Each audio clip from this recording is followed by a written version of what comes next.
मिक्सॉलॉजिस्ट of Asia असं त्यांना गौरवदित करण्यात आलेला आहे.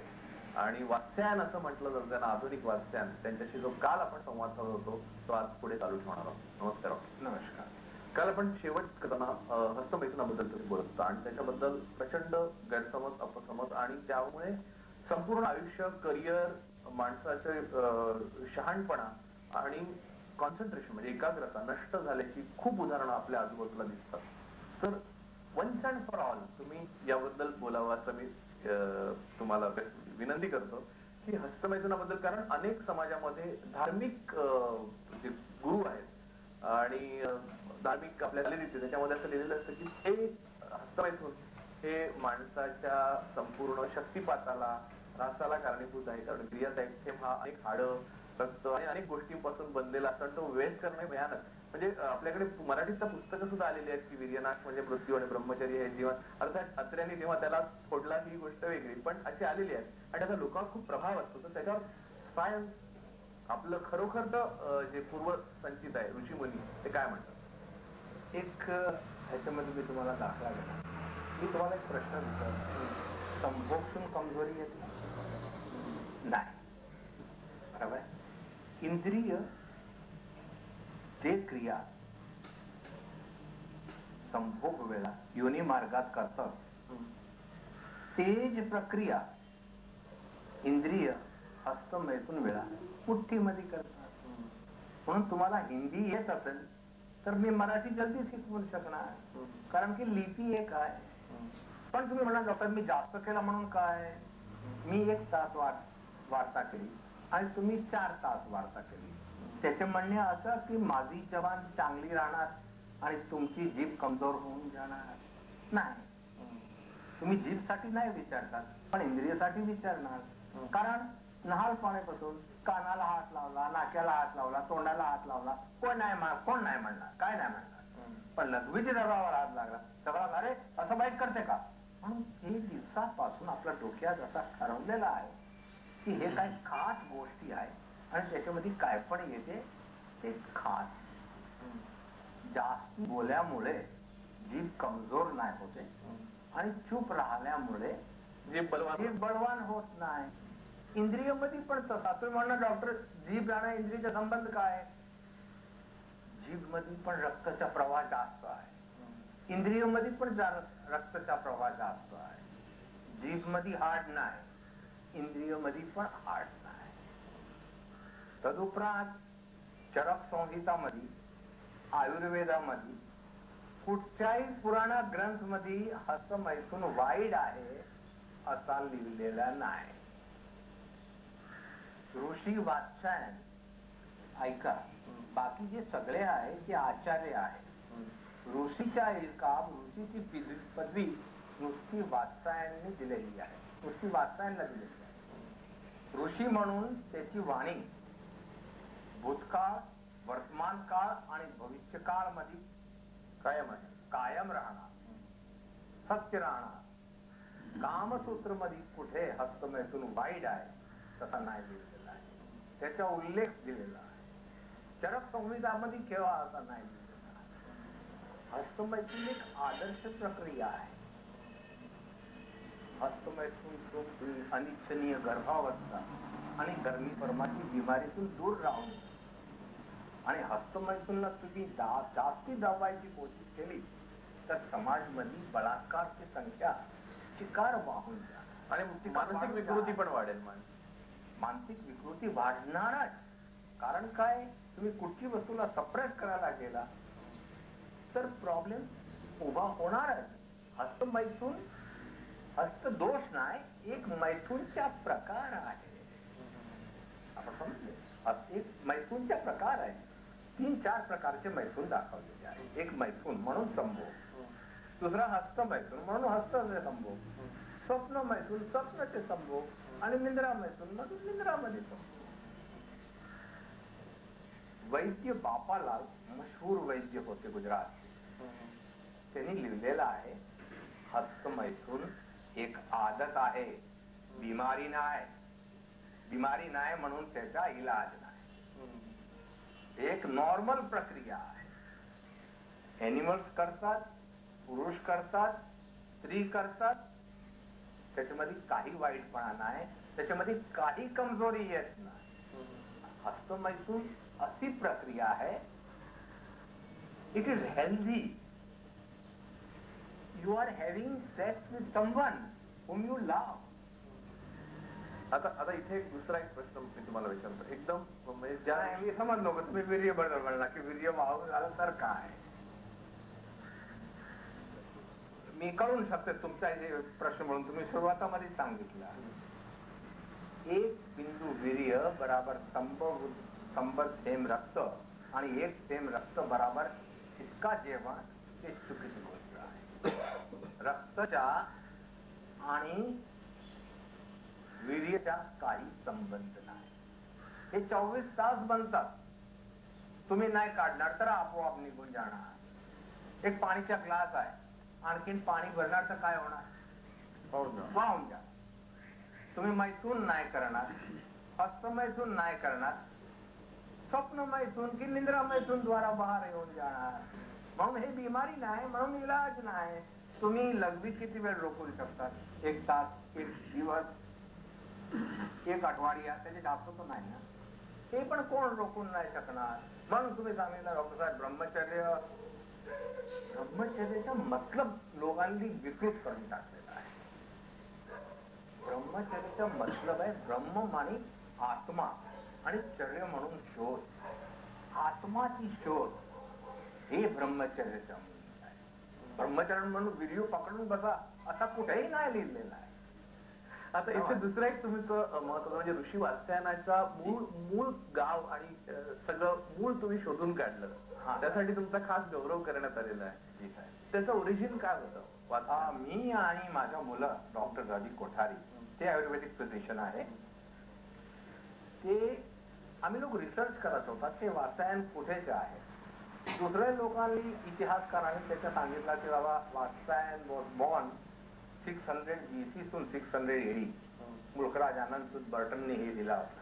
1200 वर्षाचे period. Richard Burton. Richard Burton.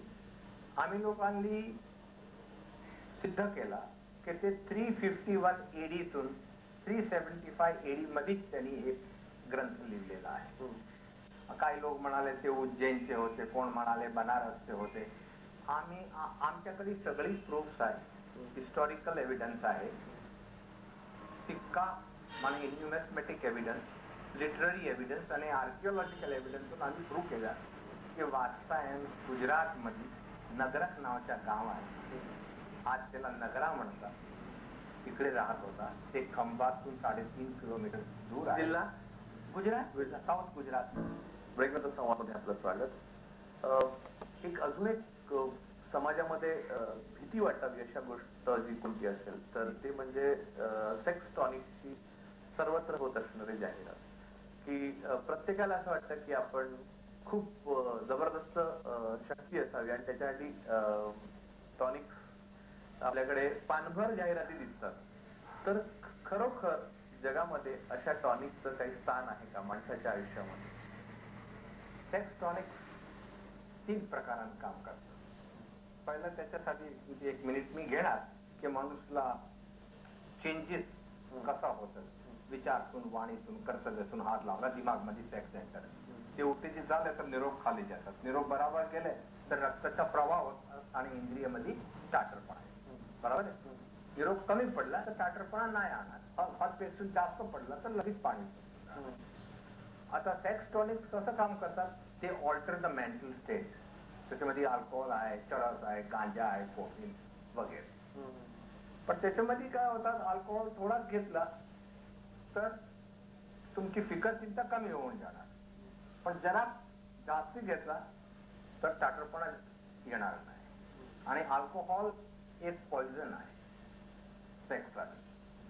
शेक्सपियरने अगदी चांगला लिहिला आहे, that it provokes the desire but takes away the performance.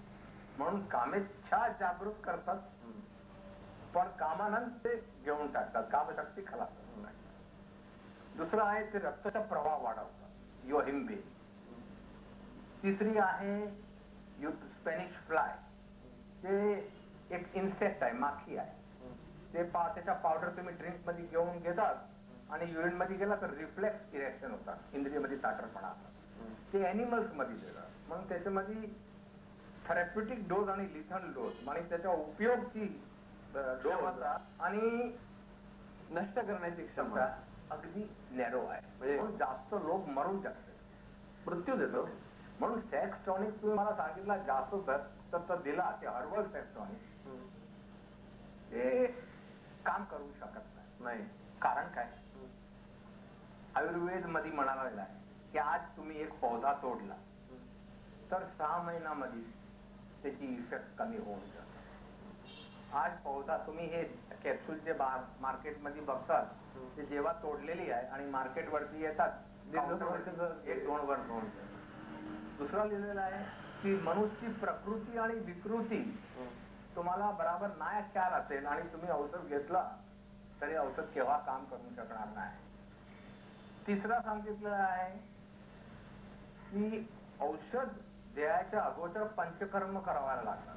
तर वाघबटनी अगदी चांगली लिहिलेलं आहे की तुमचा कपडा मेला असेल आणि त्याच्यावर मी रंग करायला गेलो तर रंग बराबर चढणार नाही. तर रंग कपडा स्वच्छ पाहिजे. म्हणून बॉडीची सिस्टीम पण स्वच्छ पाहिजे. पंचकर्मातून स्वच्छ करायला पाहिजे. आता कोण पंचकर्म काय ते जुलाबच्या डोस पण कोण ऍडवाइज करतात. म्हणून these herbal sex tonics they violate the basic principles of Ayurveda. समजलं की नाही. मला वाटते की एक इंजेक्शन ते गोळ्या दिला तर गोळ्या नाही काम करत, पण त्याच्यावरती घोड्याची ते सांडचे चित्र काम करत. इंजेक्शन दिला तर ते सोय भोंकायची प्रक्रिया काम करते. त्याची इंजेक्शन दवा काम करत असं मला वाटत नाही. एक सेंटेन्स मध्ये तुम्हाला सांगू, सेक्स टॉनिक म्हणून it is exploitation of the desperate by the ignorant. हे फारच सुंदर. इथे एक दुसरा एक प्रश्न असा उभा राहतो की या प्रकारच्या समस्या ज्या आहेत, सेक्स बद्दलची जी समजूत आहे त्याच्यानंतर लैंगिक जीवनात येणाऱ्या समस्या आहेत, तर त्या समस्या निराकरण करायला जेव्हा तुमच्याकडे लोक येतात तर सर्वसाधारणपणे कोणत्या प्रकारच्या, पुरुषांच्या कोणत्या प्रकारच्या आणि स्त्रियांच्या कोणत्या प्रकारच्या समस्या तुमच्या समोर येतात? पुरुषामध्ये शीघ्रस्खलन हे सगळ्यातून कॉमन प्रक्रिया आहे आणि इंद्रियामध्ये ताटरपणाचा अभाव ते कॉमन प्रक्रिया आहे. पण त्याच्या बेज मध्ये तुम्ही गेला तर सेक्सची भ्रांती, हस्तमैथून, इंद्रियाची साईज, वीर्याचा नाश झाला म्हणून सर्वनाश झाला, माझी बायकोनी पहिली रात्र रक्त निघाले नाही म्हणून काय वाईट आहे, अशी बातम्या राहतात. एन्झायटी राहतात, फिकर राहतात, चिंतात राहतात आणि ते चिंता त्याचा मेन मूळ असतो. मुलामध्ये अरे इन फिमेल चरम सीमाचा प्रॉब्लेम राहतात. ब्रेक नंतर संवाद मध्ये आपलं स्वागत. आता हे संवनंती क्रिया आहे ते जास्त इम्पॉर्टंट आहे आणि ऋषी वात्सायनी एक संपूर्ण चॅप्टर त्याच्यावरती लिहिलेला आहे. आणि उत्तेजित झाल्यानंतर मुलीला संतोष नाही झाला तर त्याला बॅकेक होऊ शकतात, हिस्टेरिया पर्यंत काय पण होऊ शकतात, प्रभाववादी चिडचिडा पण येऊ शकतात. पण पुरुषला हे समजायला पाहिजे की त्याला संतोष काही करून द्यायला पाहिजे. संभोग नाही केला तर पण आता हे संतोष मिळाला की नाही ते अगली डिफिकल्ट गोष्ट. गुजराती लड़की जब आती है मेरे पास मेरे को पूछना पड़ता है कि तुमने संतोष मिळो. मराठी आली तर मला विचारायला पडतं तुम्हाला समाधान होतंय का. Punjabi they use the word तसल्ली, Tamil they use the word तृप्ती, Telugu they use the word संतृप्ती, in Kashmiri they use the word खुशी. एक बाई झोपडपट्टीशी आहे आणि ते मला येऊन म्हणाली डॉक्टर साहब माझे शौहर मीन्स माझे हस्बंड जल्दी खत्म जाते हैं पर हम नशे में नहीं आते. Meaning I am not getting intoxicated. मला नशा नाही. Orgasm is an orgasm is an orgasm. Orgasm एक छींक जसा आहे. एकदा बायकोने एकदा स्त्रियांनी अनुभव केलेला आहे तर त्याला माहित असतं ते हे ऑर्गॅझम काय आहे. Otherwise explaining anything to her is like explaining the rainbow to a blind man. तो बेस्ट असा आहे की स्त्रियांना विचारून टाकायला पाहिजे पालकांना, तुला संतोष मिळाला की नाही मिळाला तर आपण काही करू एक या दुसरा रास्तातून, असा ऋषी वात्सायन म्हणतात. समभोग इज नॉट इम्पॉर्टंट, संतोष इज इम्पॉर्टंट. तुमच्याकडे जेव्हा माणसं येतात तेव्हा जेव्हा समस्या घेऊन येतो तेव्हा त्याच्याशी बोलणं जे आहे तुमचं, त्यांना प्रश्न विचारणं आहे, त्याच्याशी त्याच्याकडनं जाणून घेण्याची जी प्रक्रिया आहे ती खूप कटकटीची असते, कधी सोपी नाही असते? अजिबात नाही. आणि मी तुम्हाला इतका सांगू, मी 4 प्रश्न विचारतो पुरुषला. इच्छा होते की नाही, इंद्रियमध्ये ताठरपणा येता की नाही, योनी प्रवेश होत की नाही, आणि तुम्हाला ऑर्गॅझम चरम सीमापर तुम्ही पोहोचू शकता, त्याच्यामध्ये काय प्रॉब्लेम आहे. स्त्रियांना 4 प्रश्न विचारते. इच्छा होते की नाही, योनी मार्गामध्ये चिकट उत्पन्न होत की नाही, योनी प्रवेश मध्ये काय त्रास होते काय नाही, आणि तुम्हाला संतोष झाला की नाही, समाधान झाला की नाही. पट करून प्रॉब्लेम जसा तुम्ही डायजेशन मध्ये प्रॉब्लेम करते, रेस्पिरेशन मध्ये प्रॉब्लेम करते, तसा मी हा टेस्टचा प्रॉब्लेम डायग्नोज करतो. ते अगदी सिंपल आहे.